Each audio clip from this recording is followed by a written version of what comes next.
सूर्योदय के और सूर्यास्त के समय सूर्य रक्ताभ क्यों प्रतीत होता है? इसका कुछ कारण है। इसके कारण जो है हमेशा जो है कभी 2 नंबर में कभी 5 नंबर में भी पूछता है। समझे बात को? कभी 2 नंबर में कभी 5 नंबर में। जैसा पूछेगा हम वैसा जवाब दे देंगे। क्या? अगर 2 नंबर में पूछेगा तो थोड़ा शॉर्ट में चलेंगे फिगर बना के। 5 नंबर में पूछेंगे एक एक चीज को दर्शा के बढ़िया से दे देंगे, है कि नहीं? चलते हैं। मान के चलिए पृथ्वी है, यहाँ पर कोई आदमी खड़ा है, ठीक ना? तो सूर्योदय और सूर्यास्त के समय सूर्य कहाँ पर होंगे? क्षितिज में होंगे ना, यानी तिरछा होंगे, ऐसे सामने होंगे, सामने होंगे। यानी कि यहाँ से कोई आदमी देखेगा सूर्योदय के समय, यहाँ यानी पूरब मान के चलो, यहाँ क्या है? सूर्य। सूर्य क्या है? सूर्य है ना।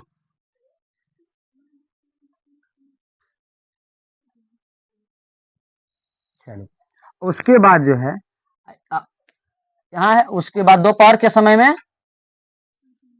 यहाँ रहता है ना जी। दोपहर के समय में ऊर्ध्वाधर, यानी क्या है? ऊर्ध्वाधर। ये क्या है? क्षितिज। क्या है? हाँ, कि सुबह और शाम, सुबह इधर और शाम इधर कैसा रहता है सूर्य? लाल। कैसा? लाल। इसके समय में श्वेत। यही ना है। सूर्योदय तथा सूर्यास्त के समय सूर्य लाल क्यों दिखता है? रक्ताभ क्यों प्रतीत होता है? तो जानते हैं कि जब हम सुबह उठते हैं तो देखते हैं पूरब दिशा में सूर्य है, तो वहां पर जो है लाल दिखाई पड़ता है। क्यों? क्योंकि जो है जब क्षितिज में सूर्य रहते हैं, कहां पर रहते हैं? क्षितिज में रहते हैं, तो बहुत दूर में रहते हैं। कहां पर रहते हैं? बहुत दूर में रहते हैं। इनका प्रकाश को हमारे आंख तक आने के लिए, यहां से क्षितिज के समय प्रकाश को आंख तक आने के लिए क्या करना पड़ता है? बहुत दूरी तय करना पड़ता है। क्या करना पड़ता है? सूर्य की प्रकाश को, क्षितिज के समय में सूर्य की प्रकाश को हमारा आंख तक आने में क्या करना पड़ता है? उसको बहुत दूर तय करना पड़ता है। बीच में क्या है? वायुमंडल का छोटा छोटा कण है, सभी से लड़ते झगड़ते आने में समय लगता है, बहुत दिक्कत सिक्कत पहुंचता है ना जी। अगर बताओ दूर से आ रहा है तो क्या होगा? इसमें सभी रंग का प्रकाश होगा, ऐसे होता ही है 7 रंग, है ना। प्रकाश होगा तो क्या होगा? अगर दूर से आएगा तो वायुमंडल में बहुत सारा धूलकण होगा, जितना दूर तय करेगा उतना धूलकण से दर्शन होगा ना जी। हाँ, तो उतना प्रकीर्णन हो जाओगे ना, उतना प्रकीर्णन होगा ना जी। तो यहाँ पर जो है नीला रंग का प्रकीर्णन अधिक हो जाता है। किस रंग का प्रकीर्णन? नीला रंग का प्रकीर्णन क्या होता है? अधिक।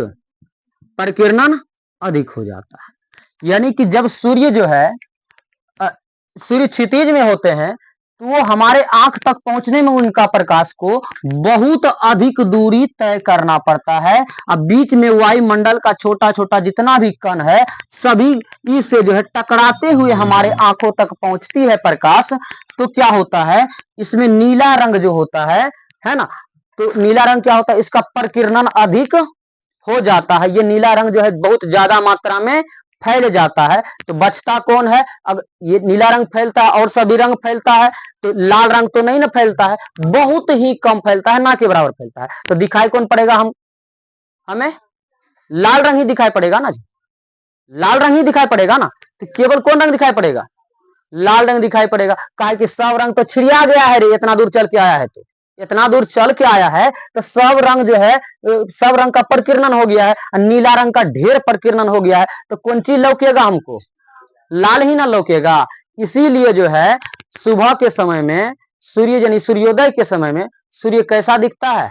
लाल रंग का दिखता है। इसका कारण है सभी रंगों का प्रकीर्णन लाल के अलावा, लाल रंग का तरंग दैर्घ्य अधिक होता है तो सब रंग प्रकीर्णित हो जाते हैं दूरी अधिक होने के कारण।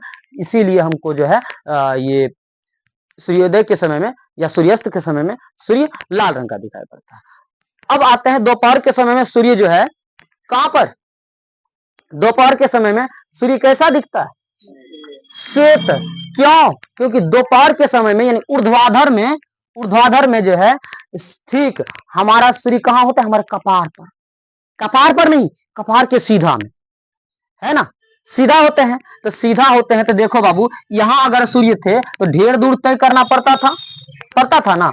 अगर हमारे ठीक सामने रहेंगे, ठीक सामने रहेंगे तो सटाक से पहुंच जाएंगे, नहीं पहुंचेंगे? यहां से देरी लगेगा पहुंचने में। हमारा सामने है तो सटाक से एकदम तुरंत पहुंच जाएंगे। कौन? प्रकाश।